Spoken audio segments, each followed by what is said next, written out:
Hello. তো আজকে আমরা যেটা ডিসকাস করব সেটা হচ্ছে Rankine Jordan formula for column. তো আমরা আগে দেখেছি যে অয়েলার্স ফর্মুলা ফর কলাম, তো এটাও দেখেছিলাম যে Euler's formula is applicable only for long columns. And আমরা দেখেছিলাম যে লং কলামসে যে ফেলিওরটা হয় সেই ফেলিওরটা ডিউ টু বাকলিং। ওকে, তো আজকে আমরা দেখব যে যদি আমাদের কলাম শর্ট হয় বা মিডিয়াম কলাম হয় তাহলে আমরা কিভাবে ওর ক্রিটিক্যাল লোডটা বের করতে পারি। ঠিক আছে, তো লং কলাম বা আমরা বলতে পারি যে for all kinds of column that Rankine Jordan formula is applicable. তো ম্যাক্সিমাম ক্ষেত্রে আমরা এটাকে সিম্পল র্যাঙ্কিন ফর্মুলায় বলে থাকি অ্যাকর্ডিং টু ইনভেন্টর। ওকে, তো এই র্যাঙ্কিন ফর্মুলা আমরা ইন টার্মস অফ স্ট্রেস ও এক্সপ্রেস করতে পারি বা ইন টার্মস অফ লোড ও এক্সপ্রেস করতে পারি। তো এখানে যদি দেখি তো in terms of load Rankine formula হচ্ছে 1/PCR is equal two 1/PE plus 1/PC। এইখানে PCR যেটা বলছে এই PCRটা ইন্ডিকেট করছে র্যাঙ্কিন ক্রিটিক্যাল লোড বা Rankine crippling load. Okay, similarly PC represent করছে ক্রাসিং লোড। তো as we know that short column is fail due to crushing. Okay, তো তার জন্য আমাদের ক্রাসিং ক্রাইটেরিয়াটা কনসিডার করার জন্য আমাদের এই পিসি বা ক্রাসিং লোডটা কনসিডার করা হয়েছে। এবার আমরা জানি যে ক্রাসিং লোড যেটা সেটা হচ্ছে crushing stress into cross section area of the column. Okay, তো আমাদের যদি সার্কুলার কলাম হয় তাহলে এই যে ক্রস সেকশন এরিয়াটা, এই ক্রস সেকশন এরিয়াটাই হবে আমাদের area of the columns. Okay, তো এখানে যেটা সিগমা সি এটা হচ্ছে ক্রাসিং স্ট্রেস, এটা হচ্ছে cross section area of the column. তারপরে নেক্সট যেটা হচ্ছে পিই। পিই বলছে Euler critical load, Euler's critical load. Already আমরা এটা ক্যালকুলেট করেছি এবং ডিফারেন্ট এন্ড কন্ডিশন এর ক্ষেত্রে আমরা দেখেছিলাম যে অয়েলার্স ক্রিটিক্যাল বা ক্রিপলিং লোড বা বাকলিং লোড কতটা হয় সেটা। আর এটার এক্সপ্রেশন পেয়েছিলাম pi squared E I by L E squared, যেখানে আই হচ্ছে মোমেন্ট অফ ইনার্সিয়া, ই হচ্ছে Young's modulus and L E হচ্ছে effective length of the columns. Okay, তো এইটা হলো আমাদের র্যাঙ্কিন ফর্মুলা। তো Rankine formula fully based on experimental, এটা একটা এম্পিরিক্যাল ফর্মুলা, এক্সপেরিমেন্ট করে করে র্যাঙ্কিন এই ফর্মুলাটা দিয়েছে। ওকে, তো এইটা হচ্ছে পিসিআর। এইবার আরেকটা কথা আমাদের মনে রাখতে হবে, এই যে র্যাঙ্কিন ফর্মুলাটা applicable for all kinds of columns, whether it is long, whether it is short or whether it is medium column. ওকে, তো আমরা দেখব যে ডিফারেন্ট কেসের ক্ষেত্রে আমাদের র্যাঙ্কিং ফর্মুলাটা কি ফর্ম নেয়। তো আমরা ফার্স্ট যেটা দেখব সেটা হচ্ছে কেস 1। কেস 1টা হচ্ছে কি জন্য? Short column. তো শর্ট কলামের ক্ষেত্রে আমরা দেখব যে র্যাঙ্কিং ফর্মুলা। তো শর্ট কলামের ক্ষেত্রে বলো আমাদের যে ফেলিওরটা হয় সেই ফেলিওরটা হয় ডিউ টু ক্রাসিং। ডিউ টু ক্রাসিং হচ্ছে আর আমাদের ফেলিওরটা ক্রাসিং ফেলিওর। ওকে, তো এইখানে আমাদের কোনো রকমের বাকলিং হয় না। As we know that for short column আমাদের কি হয় যে পিই বা ক্রিটিক্যাল লোড বা অয়েলার্স ক্রিটিক্যাল লোডটা ভেরি হাই, এটা ভেরি লার্জ হয়। ঠিক আছে, তো এইটা যেটা ইন্ডিকেট করে 1/PE, এটা হচ্ছে আমাদের নেগলিজেবল। ঠিক আছে, তো এটা আমাদের নেগলিজেবল। তো এইখানে যদি আমরা বসাই তাহলে আমরা পেয়ে যাব 1/PCR, এইটা is equal two 0 plus 1/PC।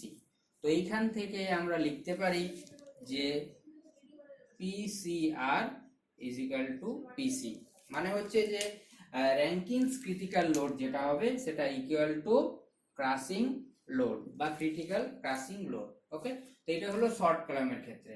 Next আমরা যদি দেখি তাহলে হচ্ছে কেস 2, সেটা হচ্ছে লং কলাম। তো লং কলামের ক্ষেত্রে যেটা হয় আমাদের কি ফেলিওর হয় ডিউ টু কি, আমাদের ফেলিওর যেটা হয় ডিউ টু বাকলিং। মানে হচ্ছে কি বাকলিং যে লোড, ক্রিটিক্যাল লোড বা এটা আমাদের generally less than the crushing load. তো এর ক্ষেত্রে আমরা বলতে পারি আমাদের যেটা হয় পিসি হয় কি ভেরি লার্জ, এখানে আমাদের পিসিটা ভেরি লার্জ হয়, আর এটা 1/PC বলছে আমাদের নেগলিজেবল। ঠিক আছে, 1/PC হচ্ছে আমাদের নেগলিজেবল। তাহলে এখানে আমরা বলতে পারি 1/PCR is equal two 1/PE, এইটা implies PCR is equal to P। মানে হচ্ছে র্যাঙ্কিন ফর্মুলা যেটা হয় সেটাই হচ্ছে অয়েলার ক্রিটিক্যাল লোড। ওকে, তো এইটা হলো লং কলামের ক্ষেত্রে, এটা শর্ট কলামের। তা আর মিডিয়াম কলামের ক্ষেত্রে কি হয়, এটা আমার বাকলিংয়েও ফেল হতে পারে, ক্রাসিংয়েও ফেল হতে পারে। তো এর জন্য আমরা এটা বলতে পারি না যে কোনটা বেশি কোনটা কম। তো এর জন্য আমাদের দুটোকেই কনসিডার করে যেটা পার্টিকুলার মেটেরিয়ালের ক্ষেত্রে হবে সেটা আমাদের জেনারেলি কনসিডার করতে হয়। তো আমরা বলতে পারি যে আমাদের মিডিয়াম কলামের ক্ষেত্রে এটাই নিতে হবে। এবার অ্যাকর্ডিং টু দ্য মেটেরিয়ালস আমাদের ওটা দেখতে হবে। ওকে, তো এইটা হলো আমাদের কেস, যেটা ডিফারেন্ট ক্ষেত্রে আমাদের র্যাঙ্কিংস ফর্মুলা হবে। ওকে, এবার আমরা এটাকে যদি সিম্পলিফাই করি তাহলে যেটা পাবো সেটা হচ্ছে 1/PCR is equal to P into PC, এইটা is equal to PC plus PE। এইখান থেকে আমরা বলতে পারি PCR is equal to PE into PC by PC plus P। Okay, তো এটা আমরা পাবো। এইবার এইটাকে আমরা বোথ সাইডকে PE দিয়ে ডিভাইড করছি, তাহলে পেয়ে যাব PC by 1 plus PC by P। Okay, তো এইটাকে আমরা যদি আবার সিম্পলিফাই করি তাহলে PC যেটা হবে সেটা হচ্ছে sigma C into A by 1 plus sigma C into A, নিচে pi squared E I by L E squared. Okay, তো এটা আমরা পাবো।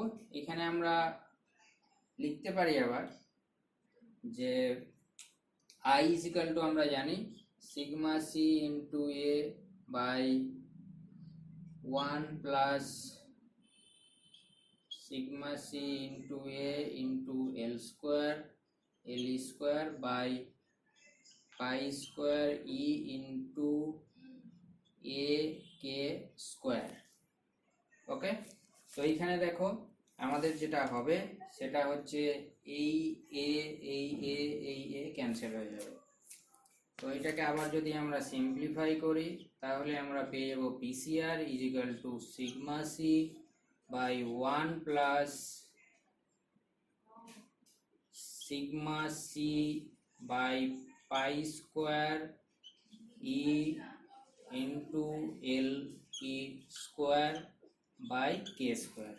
ওকে, এইটাকে আমরা লিখতে পারি sigma C by 1 plus alpha into L E squared by K squared, যেখানে আমাদের আলফা ইজ ইকাল টু হচ্ছে sigma C by pi squared E. এইটাকে বলা হয় র্যাঙ্কিন কনস্ট্যান্ট।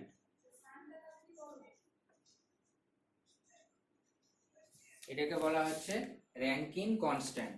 তো for a particular material or for particular column that sigma c is constant, Young's modulus is constant, that's why this is our alpha, that is known as Rankine constant.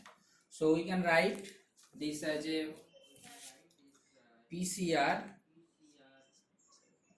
is equal to sigma c by 1 plus alpha into L by ke square. ওকে, তো এইটা হলো আমাদের যে rankings ফর্মুলার আরেকটা form in terms of Rankine constant. Okay, so this is all about our Rankine formula. So here mainly numericals are not going to come, only a simple short question that for which column it is applicable, what are the stresses are considered, and what is the Rankine formula. Like that simple questions will come for in competitive exam. Okay.